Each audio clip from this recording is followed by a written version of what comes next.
All right. The good thing is that I knew my colleagues will cover the deep, substantial points. And so I thought for that reason that I could afford to come up with a very practical and down-to-earth presentation about what I call here the big six. So this would be 6 advice that I would have for master thesis candidates, PhD candidates, or very young researchers just within 1 to 2 years of their academic career. The first of those advice is this.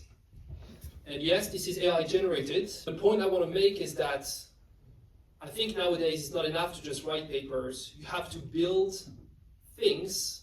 And by that, I do not mean that necessarily you have to create your own journal or to build your own institute.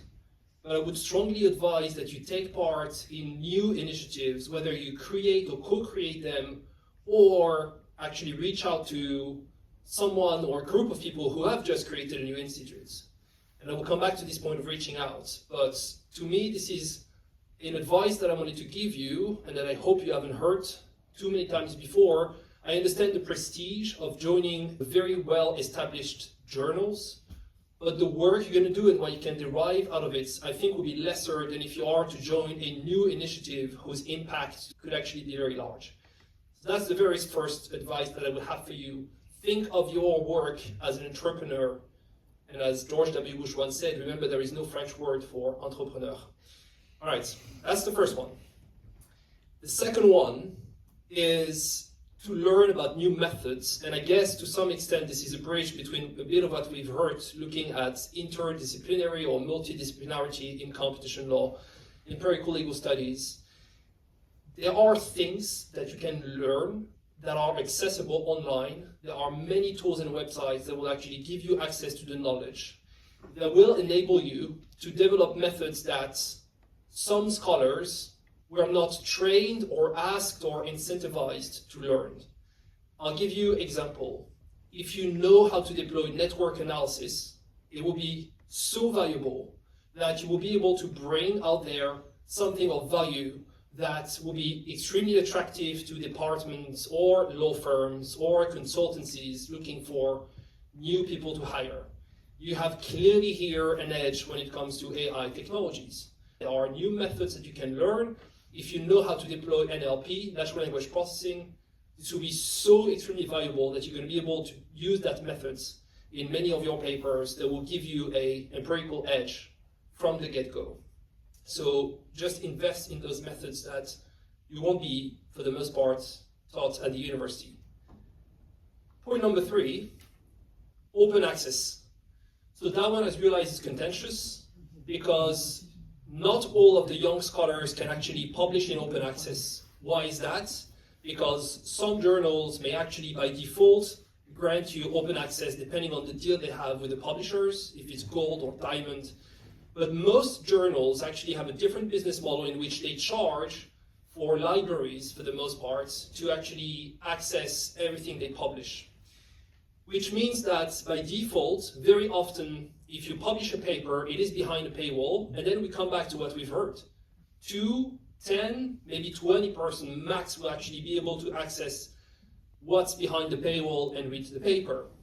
You have empirical work showing that if you can actually afford to publish in open access, the amount of people that will read the papers and quote the papers and the impact on judicial review is much, much higher. The point I wanted to make is that some universities, and this is true, for instance, for every single university in the Netherlands, have a deal with most of the publishers out there.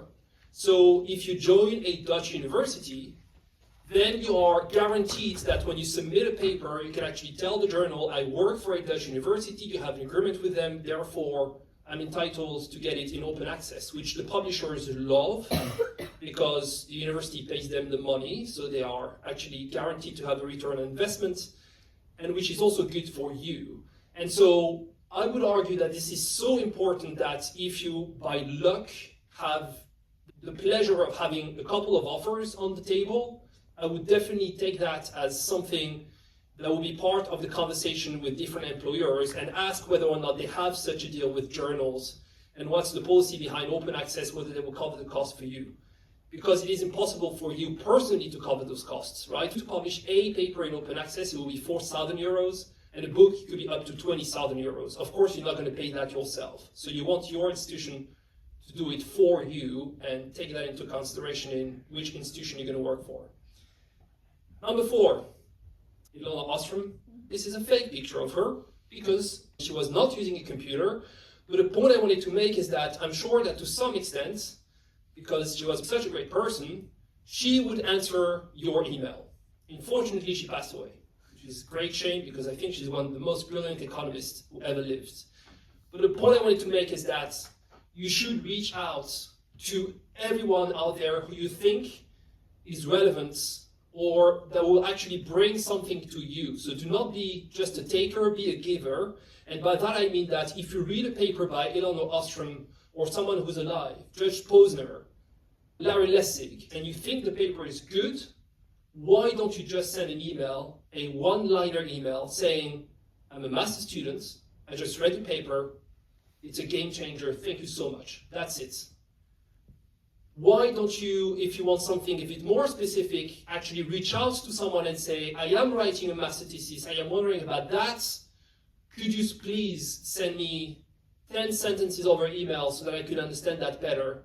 I did that back in the days, and I will tell you the name of the person who answered my email when I was a master's student in France. This was Mark Lemley from Stanford University, and I always thought that one day, if I am in a position where people send me emails, especially students, I will always answer them, and I know this is true for the vast majority of my colleagues. So please reach out to people because you will get an answer, especially if it comes out of a research purpose. Number 5, also AI generated, because as far as I know, Richard Posner didn't have a podcast. But you want to consider different formats. I am not sure, to take an extreme example, if Einstein in 2024 will be known and found eventually if the only thing that he will be doing will be to just publish a paper somewhere and not advertise it, not work on different formats, blog posts, podcasts, make videos, do interviews, and especially nowadays with all the tools that you have available, it is so easy. Access to good quality content that you can produce is becoming so easy that I think it will be a shame for you not to consider the different formats. Now, I would argue that you want to have the academic paper or the academic book as a basis, but build different formats on top of that, and it will certainly do you good. The very last point, after all, there is no finish line, meaning that, of course, it is very important to celebrate achievements, because as you will experience, the amount of rejection that you have if you become an academic is much, much higher, at least for me, than it is of successes, right? So if you have a success, if you just got a paper accepted somewhere, celebrate that. Have a good time. This is important for you to do that. However, do not think that you have arrived and that you're done. What you wanted to is to work really hard. I would say that probably you want to consider approaching your research as someone who's training for a marathon, which is that you do not run 20 kilometers every day, because if you do that, you're going to be exhausted and you're going to injure yourself and you drop out. So that's not a good idea. However, you probably want to structure the way you approach your work and academic career. So to go back to what I said, why don't you spend 3 weekends learning about how to conduct proper network analysis? I realize this is not as fun as going out and play tennis, but if you do that for 3 weekends, you have a tool in the toolbox that's very unique. The year after, you could also spend a week where at the end of the day, you actually take a computer science class online, try CS50 from Harvard University. This is free. You do it, you learn the basics of computer science, you will know how to code and what is computational thinking. Again, maybe not fun, although I think it is, but it's just a week, right? And 1 hour every night of that week. So please consider how it is important to actually put the work, and at the end, yes, you have luck, yes, you have committees, which is a big difference, by the way, between running and the academic life, which is that in running you depend on no one for the results. In the academic life, you do depend on a lot of people. However, there is a guarantee, which is that if you do not put the hard work, you're not going to make it, right? So those are the 6 advice that I had for you. So thank you, and let's move on to the panel.